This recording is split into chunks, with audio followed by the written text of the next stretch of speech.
So the World Championship has come to an end, and unfortunately, USA couldn't do it for another year.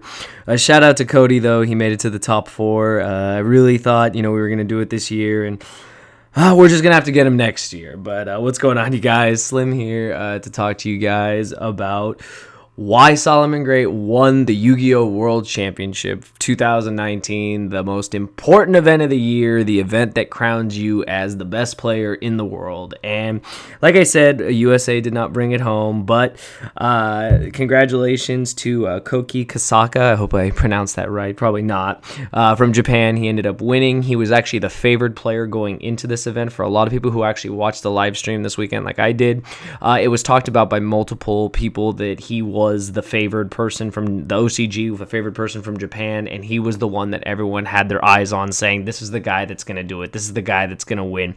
And by God, he did it. It's actually insane. I rewatched the finals and everything. The finals was actually a Salamangreat mirror match.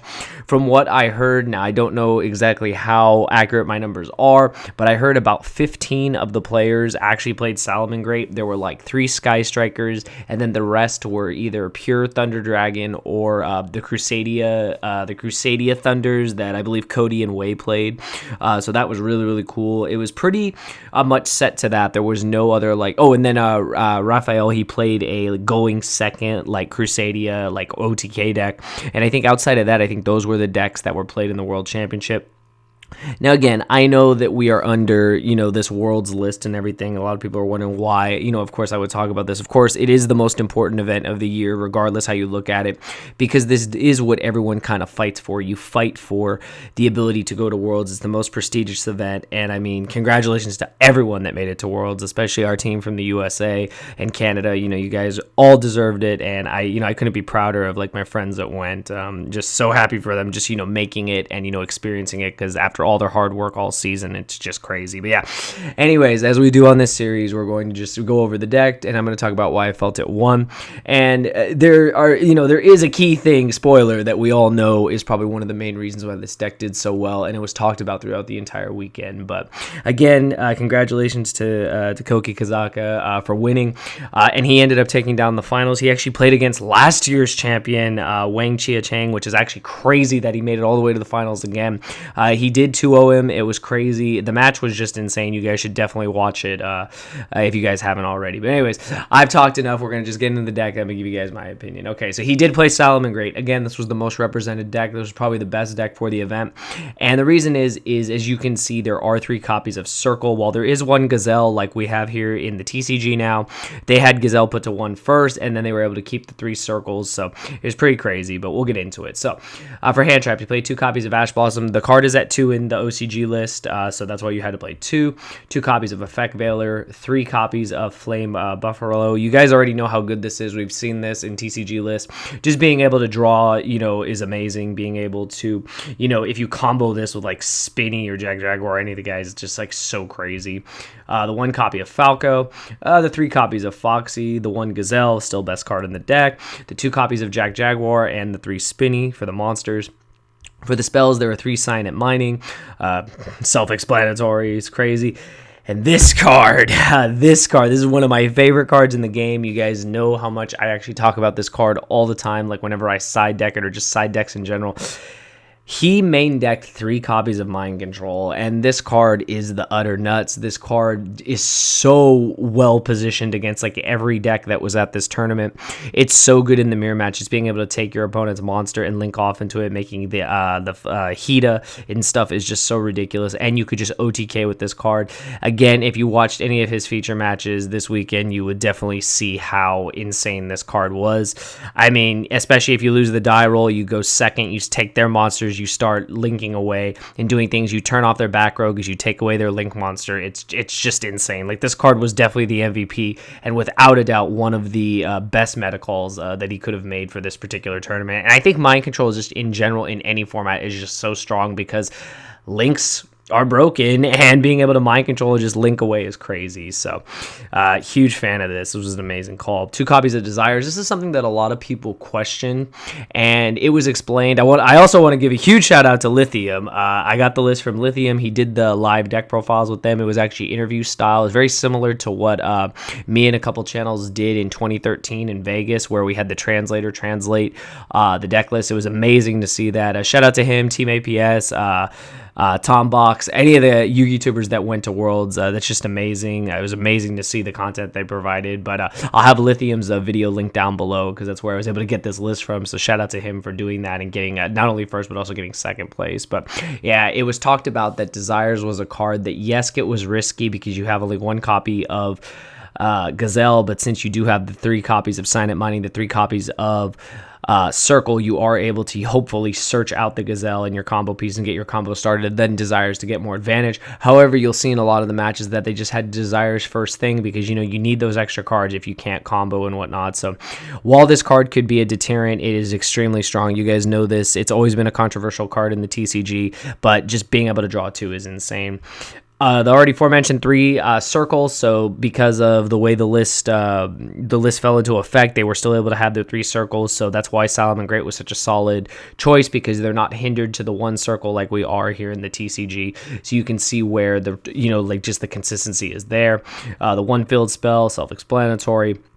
2 copies of Twin Twister. This was because they expected more Sky Striker, and there were not that many Sky Strikers. I know for a fact Manav played Sky Striker, and I believe it was mentioned that there was a total of 3 players that did play Sky Strikers. So unfortunately, I guess they didn't really play that much against those decks, but having the Twin Twisters was just kind of like an insurance policy. But he even said this would be cards he would change in his deck going forward had he known there was not going to be as many Sky Strikers. And then 2 copies of Will of the Salamangreat. This card is insane. This card is soul charge, so what more can I say? And then trap cards, we got 3 impermanents, more hand traps. Card's just so solid, especially going second, just being able to stop anything, or you draw it as your 6 card, turning off a Colossus and stuff, because Thunder was an expected deck. And that's another thing, is that this card, Mind Control was so well positioned against Thunder that it was an amazing call to just play this card in general. But back to the traps, he played 2 copies of Salamangreat Rage and 3 copies of Roar. So again, this is different than what we've done out here in the TCG.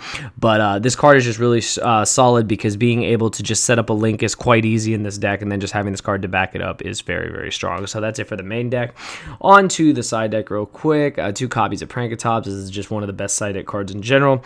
2 copies of Gameciel. This would be for Sky Strikers. This could be for the Mirror. This could be for pretty much anything. You just blanket a card and then just keep going. 3 copies of Ghost Bells. This is another very interesting card. This was a card that he said that he would swap out the Twin Twisters for, because of how strong this card was. Being able, this card is just so strong, because it could help you really in the mirror match. Really good against Thunder Dragons because of Hawk and other things like that. It prevents banishing. So I mean, this card is just so strong. Like, it was definitely a very, very good call in his side deck. It was something that I don't think a lot of the players were on, so it was very smart that he played this card as well, and he actually played a full set, so he definitely wanted to see it.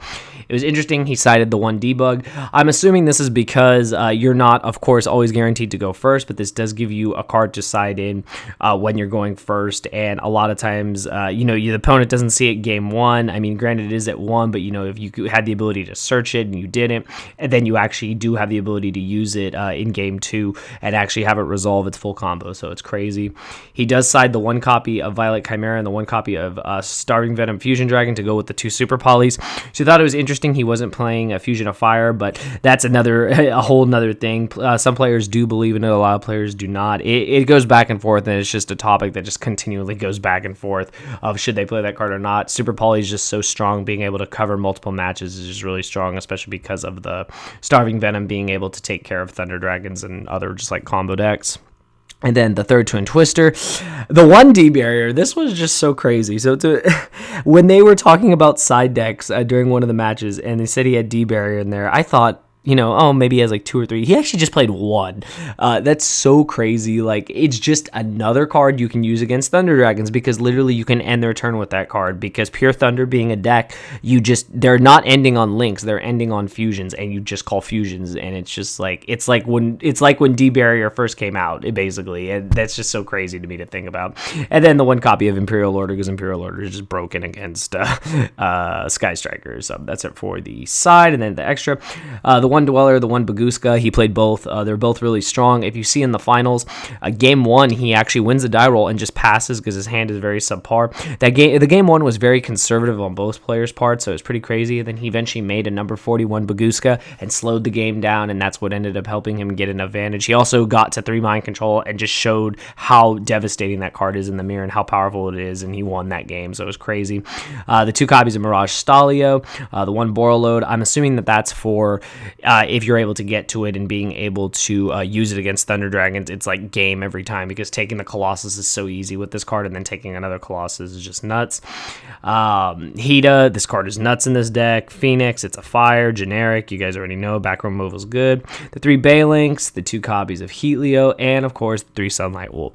So that is it for the main side and extra. Now, why do I feel this deck won Worlds? It's because it was definitely the best meta call. Hands down, no comparison. I even talked to some of my friends who played in the World, the World Celebration tournaments this weekend at their locals, and a lot of them did play Salamangreat. Shout out to you, Sloppy Toppy. My boy James Sled already won. You already know I'm going to need that deck profile, but yeah, he ended up winning his with Salamangreat. And a lot of people were on Salamangreat because it was, without a doubt, probably the best call. Next to actually Thunder Dragon. Thunder Dragon is a very interesting call. It was pure Thunder Dragon was not something I actually thought of, but it's definitely something. If you guys watch the deck profiles on E-Man Games channel, you'll see why it was such a a well-positioned deck as well. That was one of the reasons. Another reason is that this deck, again, being another amazing meta call, was the fact that you still had your 6 copies of Rhodas to get your Gazelle. You still had access to your Gazelle, and I think that was just huge. Another reason why this deck won, I already talked about it, but I have to say it again, is the mind controls. This card is so insane and was an amazing meta call. And I know Koki was not the only player using this card. I believe even his opponent in the finals, I think 2 of them were main decked instead of 3. I don't remember. I'd have to recheck the profiles on Lithium's channel, but yeah, it's crazy. Like, this is definitely one of the main factors. And of course, I feel probably the number 1 reason why this deck won is because of all the practice that these OCG players have had with this deck. They've had the deck for so long, and they've played endless mirror matches. They've played this deck to a T, and they know it inside and out, and they know these intricate combos that we're maybe just not seeing. And I think after this weekend, if you watch a lot of the live stream, those of you that play Salamangreat, you'll see combos you didn't see before. And I think that's what's insane, is they do play a lot of the same line combos, but then you'll see things you don't really see, and I think you can learn from that. And that's what I love about Worlds, is that you get to see how Japan plays, you get to see their moves, you get to see their interactions, you get to see things that we don't do over here in the TCG, and we bring things over there to the OCG that they've never seen before. So we actually learn from each other, and I think that's just an amazing part about the game overall. But yeah, anyways, you guys, that's the video. I hope you guys enjoyed. If you did, be sure to give this video a like, ring the bell, because that matters for some reason, just so you actually see what I upload. And I'd love to know your thoughts, why you felt Salamangreat won the World Championship. I've made it pretty obvious, but I definitely wanted to talk about this because, again, this is the end of the Yu-Gi-Oh season. This is what everyone plays for. This is what everyone fights so hard for in the World's race. This is what they play all these endless tournaments for, and I couldn't be prouder of the team we sent from USA and Canada, and just all the teams in general. Like, they were all well deserving, and I think it was definitely one of the best Worlds we've had lately. Last year was great, this year was great, and I just expect more great things to happen every Worlds, hopefully. And yeah, hopefully USA gets it next time, but I'm not going to take anything away from Koki Kazaki, because he definitely deserved it. So again, congratulations to him. Be sure to check out the live video in the description from Lithium's channel, and let me know your guys' thoughts, and I'll see you guys next time. Thank you for watching.